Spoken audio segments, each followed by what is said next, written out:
I am completely finished with 1.1. For now. Well, at least until the other stuff comes out. But anyways, I've explored the map, completed the story, and now I also have Jinshi, and I'm currently lurking on, that's fucking wonderful, dude. I am currently working on building her new team. I'm going to be discussing my 1.1 experience with you guys, along with some things that should be fixed or should happen. If you enjoy, please be sure to like the video and subscribe for more gacha gaming content. Now let's begin. Spoiler warning for 1.1 story. The first thing I'm going to go over are the issues with the game. I feel like I should get the negatives about this update out of the way before we talk about the positives, since there is quite a lot of positives. But anyways, let's talk about the problems with 1.1. So the first issue was the story. 1.1 has an excellent story, but there were some issues that might be personal issues that I have with the game. So I'm going to talk about that.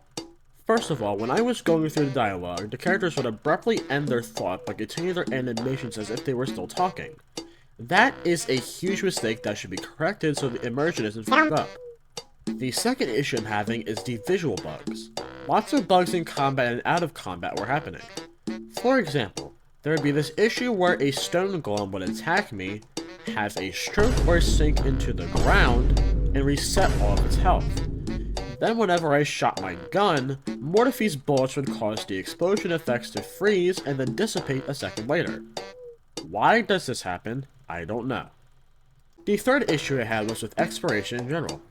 Exploration is usually long and tiring, and that's natural, but since day one there has always been this one consistent issue where the game says an area is completed, but something would be missing.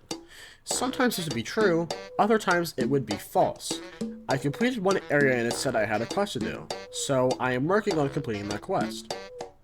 But this one area said I explored 100%, but my chest swore at 99%. I was struggling to figure out what was missing because I used loot mappers and shit, but the chest that was supposedly missing would not appear on my map. The way I figured out the game was bullshitting me was the fact that the Pioneer Association said I was done, but the map said I wasn't. Huh? But yeah, these are the very small and easily fixable bugs that I encountered. So let's move on to the positive side and talk about the good shit this update. So, do you remember when I said that the exploration is painful and annoying? Well, exploring Mount Firmament was the most worth it thing I did this update. For me at least, after I explored Mount Firmament, did some of the exploration event along the way, got some achievements along the way, and got all the Bell Awards as well, I was left with 2.9 thousand asteroid. That is the asteroid equivalent of 18 poles. If you have time, I highly recommend looking up a guide and looking for all the shit in Mount Firmament. The next thing I loved about this update was the story. We were introduced to Abby, which is the Paimon of this game. I played JP voice lines while my friend plays English, and we both came to an agreement that Abby is by far better than Paimon and isn't close to as annoying as her. And not even annoying at all. The story itself was also told pretty nicely. When we were fighting Jue, we were forced to use Jinshi.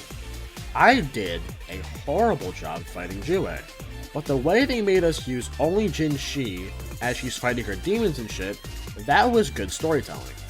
Changli is also pretty well written too, but I am more focused on her personality. The cutscenes during 1.1 were absolutely phenomenal, and the base dialogue moments also had a good feel to it.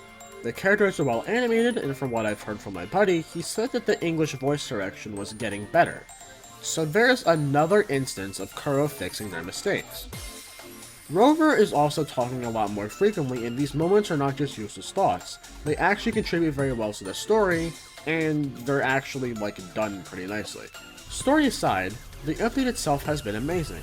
The puzzles are fun and unique, the new enemies are pretty cool, there's a new shiny that I found that's pretty good looking, and the overall exploration of Mount Firmament is completely different and unique from the 1.0 map.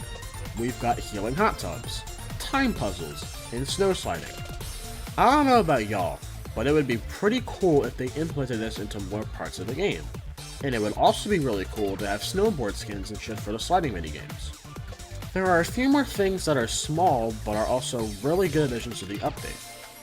The UI has had some changes, and it looks pretty good.